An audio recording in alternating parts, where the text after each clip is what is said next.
guys had the biology test yesterday? Yeah, I did. I flunked. I am so screwed. Dude, I'm screwed. I'm freaking out here. I don't know what to do. I can't get a good grade in this class. Seriously, if only we understood DNA. Never fear, guys. Who is this guy? My name is Professor blah blah blah. What? No one told me my last name. Who is this flashy guy?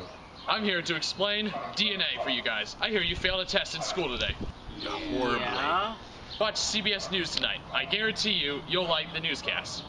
What's gonna be on it? About? You'll see. I gotta go. Bye. Wait a minute. Who was that guy? I is that guy? don't know. Flashy guy.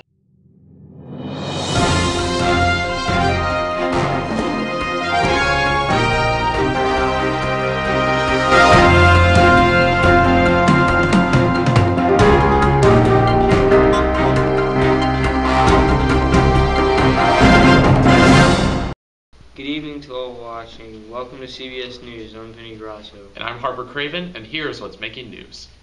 Tonight we will go in a deep brand new discovery made by certain scientists and further explained by others.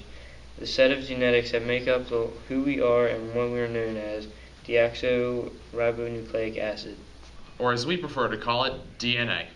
And so without further ado, we will now talk to a scientist who is here to explain DNA, Vince Maselli, and ask him how DNA works. And a wonderful model he made that further explains DNA. Thank you for coming in, Vince. Not a problem, guys. So Vince, tell us a little about the DNA model we put together. Well, DNA is an abbreviation of deoxyribonucleic acid. It's an organic chemical compound of complex molecular structure.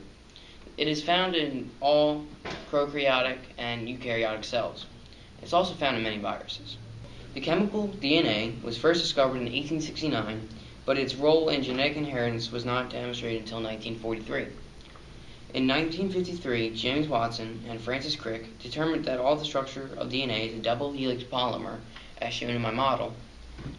A spiral consisting of two DNA strands wound around each other. Each strand is composed of a long chain of monomer nucleotides. The nucleotide of a DNA consists of a deoxyribose sugar, the green, to which is attached to a phosphate group. The sugar on my model here are the yellow balls, and the phosphate group is the green balls. Each strand is composed of nucleotides. The nucleotide, as I said before, are the sugar and phosphate groups on the DNA. The phosphate group and one of the four nitrogen bases, two purines, adenine and guanine, and two pyrimids, cytosine and thymine. The nucleotides are joined together by covalent bonds between the phosphate groups and one of the nucleotides, forming a phosphate sugar backbone from which the nucleotides base produce. The sugar phosphate backbone is the double helix, as you can see. One strand is held together by a hydrogen bond between the bases. The sequencing of the bond is specific. Adenine bonds only with thymine, cytosine, and only with guanine. Now Harper will explain three scientists who recently discovered new ways to study DNA.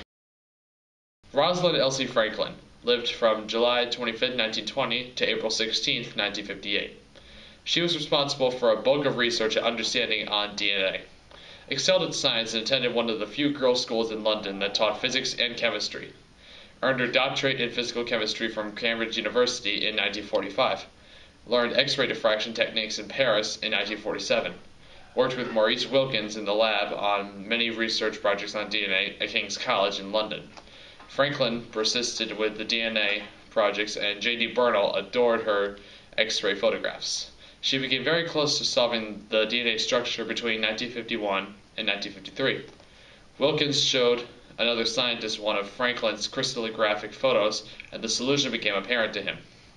Her work became a supporting article in the same issue of the journal. Franklin soon went to J.D. Bernal's lab, where she studied the polio virus and tobacco mosaic virus. Erwin Chargaff lived from August 11, 1905 to June 20, 2002. He was an Austrian biochemist who immigrated to the U.S. during the Nazi era. Discovered two rules that led to the discovery of the double helix structure of DNA. Studied chemistry in Vienna and received a doctorate. Immigrated to New York in 1935, working as a research associate of biochemistry at Columbia University. Became an assistant professor in 1938 and a professor in 1952. Published numerous papers dealing primarily with the study of nucleic acids. Became interested in DNA after Oswald Avery identified it. Developed two main rules of DNA known as Chargaff's rules. In natural DNA, the number of guanine units equals the number of cytosine units, and the number of adenine units equals the number of thymine units. The composition of DNA varies from one species to another, in particular in the relative amounts of A, G, T, and C bases. Linus Pauling, February 28, 1901 to August 19, 1994. He received a degree of BSc in Chemical Engineering in 1922 from Oregon State College. His interest lay in the field of molecular structure and the nature of chemical bonds. Inspired papers by Irvin Lamier on the application of the Lewis theory of the sharing of pairs of electrons between atoms to many substances. In 1921, he experimented the orientation of iron atoms by a magnetic field through the electrolytic deposition of a layer of iron in a magnetic field. Another experiment of the determination of the orientation of the iron by polishing and etching the deposit and a microscopic examination of the etched figures. In 1963, after he was given many other great positions at the California Institute of Technology, he was awarded the Nobel Peace Prize. The subject of the papers he published reflected his great scientific versatility. A major of his studies involved the study of crystal structure, X-rays, and the bonding of microscopic materials. And now Vinny shall discuss three other scientists who also discovered new ways to study DNA. James Watson, one of the most influential researchers in the short history of the field of genetics, was born on April 6, 1928, in Chicago. He entered the University of Chicago at the age of 15. Watson joined the Cavendish laboratories at a time when Francis Crick, Maurice Wilkins, Rosalind Franklin, and Linus Pauling were racing to determine the structure of DNA. He has made considerable contributions to the understanding of the genetic code. In 1968, the laboratories became one of the world's leading research facilities for molecular biology. And Dr. Francis Crick was born in 1916 and died in 2004. In 1953, the discovery of the huge structure of a DNA molecule was by Dr. Francis Crick and James Watson. Throughout his career in molecular biology and later in neurobiology by Dr. Francis Crick, he has frequently avoided experimentation, preferring instead to concentrate his considerable genius on reading. At the age of 14, he entered Mill Hill High School in North London, where he obtained his basic information of chemistry, physics, and mathematics. He then attended the University College London, where he received a degree in physics in 1937. Research undertaken by Maurice Wilkins with support of Rosalind Franklin led to the discovery of a DNA molecule structure. DNA is known as the building blocks of life.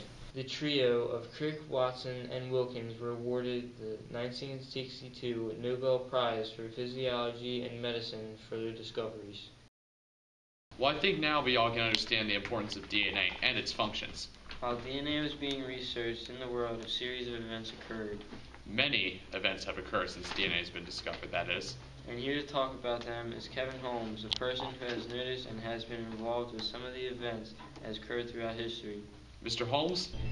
On January 7th, President Harry Truman announces the formation of the hydrogen bomb. On January the 20th, first U.S. telecast transmitted to Canada from New York. March 17th, United States performs nuclear tests at a site in Nevada.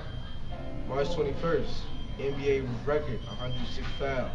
And 12 players fouled out in the classic matchup of Boston and Syracuse. March 31st, the Department of Health and Education and Welfare was founded. And on April 9th, TV Guide publishes its first issue of its television. On May 4th, the Pulitzer Prize awarded to Ernest Hemingway for his famous books Old Man and the Sea. On June 8th, a tornado kills 110 residents in Michigan and Ohio. On June 15th, NYC Transit Security is formed. This has been a public service announcement by Kevin Holmes. Bye-bye. Thank you, Mr. Holmes. It's Holmes. Domes? Holmes. Combs? Holmes. Holmes. Dude, you're totally getting his name wrong. So are you. No, I'm not. Pay attention. Pay attention. It's Kevin Holmes. Holmes? Okay. Okay, we have run out of time for this evening. Thank you so much for tuning in. We're glad we can tell you all about DNA and how it works. Any questions, feel free to contact us at cbsnews.org. Or ask anyone in the video questions after the video. This is Vinny Grasso. Harper Craven. And Vince Maselli. And Kevin Holmes. Quevin Quomes? Oh my God, it's Holmes. No, it's Quomes! You guys are idiots. This is Vince Maselli from CBS News Live.